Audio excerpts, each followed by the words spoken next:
Live from our Seven Tasmania studios, your nightly news with Kim Miller begins now.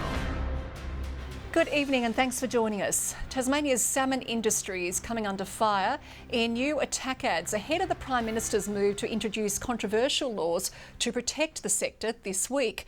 It comes as a new poll shows declining support for local salmon farming. Tasmanians frustrated with recent salmon farming controversies, putting their own spin on the Come Down Frere tourism ads. Come down for bacterial outbreaks, rotting salmon. And it's not just them that are fed up with the industry. Leading environmental groups have shifted their focus from attacking the Coalition's nuclear plan to the Prime Minister over his move to legislate protections for the state salmon companies tomorrow. We're running a full-scale campaign this week to make sure this can't go through because it's a reckless piece of legislation. In another whack to the sector, new polling done for lobby group Environment Tasmania, who have been outspoken against the industry, shows of more than 1,000 people surveyed, 65% want salmon farming reduced to safeguard the endangered Maugean skate, while 59% are concerned about the ecological impact of the industry. I hope it sends them a message saying if they continue down this path and they continue being pawns to the salmon industry, that ultimately they're going to lose their seats. Anthony Albanese adamant his decision is the right one, securing jobs in key electorates on top of efforts to improve water quality in Macquarie Harbour to help save the skate from extinction. My government makes no apologies for supporting jobs, but we also support sustainability. Though he won't get support from the Greens, concerned it'll set a dangerous precedent. If the laws that protect our environment are weakened for salmon corporations, it'll be the fossil fuel corporations next. Support likely to come from the Coalition. We share the desire to get these bills, this set of laws passed this week. But they aren't ruling out changes to the PM's laws, who were able to get a last-minute briefing on them. We may have amendments we want to make to this legislation in order to ensure it does exactly what it needs to do. The state's peak industry group, Salmon Tasmania, declined to comment. Anthony Dodd, 7 Tasmania News. The opposition has set its eyes on Jeremy Rockcliffe's media team, saying it's too big. Labor claiming RTI documents from September show the unit has grown by 11 people in 9 years to 16 in total. The Shadow Treasurer arguing some of those jobs could be cut to mend the budget. We know that he's wrecked the state's finances, and so I think he should be looking at his own office to see whether we can save some money there. The MPS is subject to the same hiring freeze as any other department. In fact, the aim is to reduce by 10%. A government spokesperson adding that providing real-time information to Tasmanians requires resources. As demand for essential healthcare grows in regional Tasmania, the state government is tipping more funding for GP centres. Ulverston's Patrick Street Clinic is receiving more than $400,000 to build 3 new consulting rooms. Which goes with our long-term practice vision of growing our GP workforce and looking after our local community. It's one of 6 centres receiving a share of $2 million in support, but the Health Minister says the federal government should be doing more. We're calling on the federal government, especially tomorrow night in the federal budget, that they do step up. Federal Health Minister Mark Butler says a re-elected Albanese government will deliver more free GP visits with its $8.5 billion plan to boost Medicare.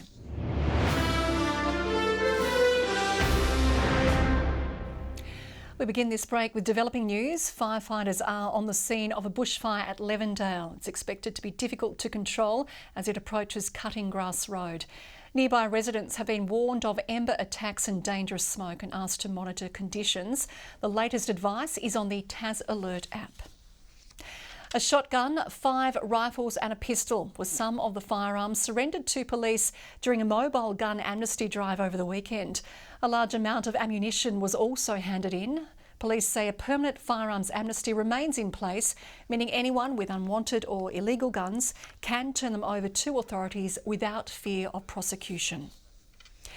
Tasmanians have saved nearly $150,000 by buying second-hand goods, according to new data. We're also leading the way when it comes to the number of volunteers and revenue provided back into essential community charities. Snagging an op-shop bargain has become a popular trend, and Tasmanians just happen to do it significantly better than other states. Tasmania's got a reputation of having the highest amount of donations to charitable shops anywhere in Australia. We've also got the highest proportion of volunteerism. Nearly 14 million items were reused in Tasmania across the 2023 to 24 financial year, according to the Reuse Impact Study. That's around 11,000 tonnes diverted away from landfill. That equates to 19.3 kilos per Tasmanian on 24 items per Tasmanian. Buying second-hand proving great for consumers, with the average household saving $600 every year. Tasmanians continue to turn up to op shops for clothes despite fast fashion trends. Take a look around the shop, okay, so a lot of it is clothing. Basically it's anything in your home, but primarily, clothing is really important, furniture, sporting goods, shoes. $8.3 million of revenue invested back into the community, those dollars going directly to supporting vulnerable Tasmanians. Those experiencing homelessness, those with disabilities or social programs for the youth, the elderly or families. The study now hopes to guide government decisions in the right direction and encourage them to make sustainable choices. Once they understand what the impact is, they can look at interventions for accelerating reuse in Tasmania. Ruby Cairns, 7 Tasmania News. BBL hero Mitch Owen has gifted some of his precious memorabilia, creating or celebrating the Hurricanes' historic title win. Fans will soon be able to catch a glimpse of the featured collection at the Tasmanian Museum and Art Gallery. Parting ways with his prized possession, Hobart Hurricanes hero Mitch Owen donating the cricket bat that helped him unleash 6 after 6 in the BBL title. When I reflect back and look at the final, it's something that I'm really proud of, and proud to be Tasmanian and proud to have helped win a tournament for Tassies. His name etched into the record books, helping the Purple Army secure the silverware and take home their maiden BBL victory. The Tasmanian Museum and Art Gallery ensuring the legacy of the Hurricanes' first championship title lives on. To think that my cricket gear will be in there is, it's pretty special. I think with the Hurricanes having their maiden win, it was a perfect time to start saying, let's collect elite sports, let's start representing those Tasmanians who go on to really succeed and excel. The collection will also feature Owen's gloves and a replica helmet, as well as skipper Nathan Ellis's jersey. As to when fans can get up close and personal with the items remains unknown. To start off with, they're going to go into storage until we can find a really fantastic way to display a bunch of modern sporting things together. So the museum plans to continue paying tribute to Tassie's rich sporting culture, hoping to collect other contemporary pieces. We've got a lot of things from the 50s, 60s, but now we're really trying to bring us bang up to date with some modern stuff. So not only the Hurricanes, but the Jack Jumpers, and maybe when the Devils get on the field, some of their stuff too. Rebecca Gadaneris at 7 Tasmania News. Drivers in Hobart can expect delays along Collins Street from today as the next stage of the precinct project takes shape. Street-side dining areas, a zebra crossing, bicycle lanes and accessibility parking will be installed across a 600-metre stretch between Mole and Victoria Streets. It means some parking will be reduced to accommodate the developments. It's part of a 2-year trial with works expected to take 6 weeks. At 100 years old, walking to the shops is probably the last thing many would expect, but that's exactly what Tasmania's latest Centenarian does often. Dorothy Pearce is showing no signs of slowing down, sharing her top tips for longevity. Donned in a glittery sash, the birthday girl is shining bright, but for Dorothy Pearce it feels like just another day. Oh, it doesn't really feel any different. The 100-year-old showered with love and blooms to celebrate. A room full of roses, a room full of flowers. As sprightly as ever, she's still fighting fit and quick on her feet. She is very quick, yes. She loves still to walk over to the shop, which is really nice. If you can do things for yourself, do them. Not wait for somebody else to do it. That's only being lazy. The mother of 6, no stranger to defying the odds. She got her driver's licence at 70 and she drove a Nissan Skyline. It was a very fast car for Mum to drive. Her secret to reaching 100, not drinking or smoking. I can't be bothered with it. No, I don't like it. And blasting the tunes. Absolutely loves her music, especially country music. Keep on going. Play that loud music. As for Dorothy's pearls of wisdom for anyone else eyeing off 100. Don't sit down, get active, get walking, eat plenty of apples. Victoria Easto, 7 Tasmania News.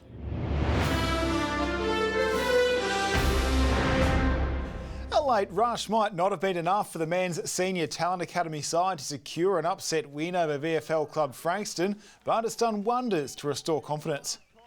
There was a fair bit sort of on their game, just, you know, it wasn't just sort of a practice match. There was a bit in it for us, and coming up against Frankston, I think we learned a lot from the previous weeks against Norwood, and we had a lot to work on.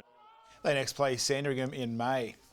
Launceston's Charlie Parker has secured his maiden win in a Toyota 86, crossing first the very convincing lead at Sydney Motorsport Park in the fourth leg of the Gazoo Racing 86 Scholarship Series. And a few Tassie weightlifters are heading to nationals after breaking records over the weekend. They include Corey Horsberg. His state record 115 kilo clean and jerk qualified him for under-20s nationals. Joe Fletcher secured a Masters national snatch record in his category. And St Patrick's student Darcy De Bruin beating the under-15 national record to qualify for youth nationals. They're just some of the huge performances from the state event over the weekend. Good evening. Hope your weekend was pretty good. The weather was okay too, and that spilled over into today. Hobart and Devonport reached 22, Launceston 25, Burnie a high of 24. We're well into March. Temperatures are still holding up. Most just above average today. Smithton and Bushy Park 23, Friendly Beaches 22, Lowhead Grove and King Island 21, Flinders Island, St Helens and Strawn on 20, Lyawenia low overnight with -1. Some scattered cloud today over most of the state, broader areas of cloud over western and southwestern Tasmania. A deep surface trough and a moist tropical air mass has the cloud over northern New South Wales and Queensland and right through to the Territory, some convective cloud further south and through central WA. Tomorrow, a high persists over the eastern states, including Tasmania. Low pressure resides over inland Queensland across the tropics. Let's look at the winds. Northwest-southwest tomorrow at 10 to 20 knots. Inshore afternoon sea breezes over the east. Nothing to warn you about. Partly cloudy weather for Hobart tomorrow. 23 the maximum, 22 for Adventure Bay. Tarraleah 3 overnight, a high of 21 degrees. Launceston expecting a top of 25 and partly cloudy, but fine. Fine for Devonport, 21. 22 the top for Bridport, sunny there. St Helens, Burnie first, mostly sunny, and 22. 19 for Strawn and Marrawar, a top of 20 degrees. Now for St Helens, 24 and sunny. Mostly sunny for Swansea, 23 also for Whitemark. On Wednesday, patchy inland fog at first and a fine partly cloudy day. Slight chance of a shower over Swansea. A fine partly cloudy day again on Thursday. Light winds and afternoon sea breezes. And on Friday, a possible light shower over the north, but mostly fine. Sunny and 35 in Perth tomorrow. 31 the top for Adelaide. Partly cloudy in Melbourne and Canberra. A shower or two forecast for Sydney and a couple of extra showers in Brisbane.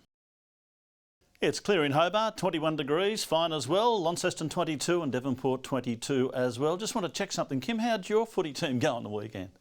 Oh, I'll leave that alone.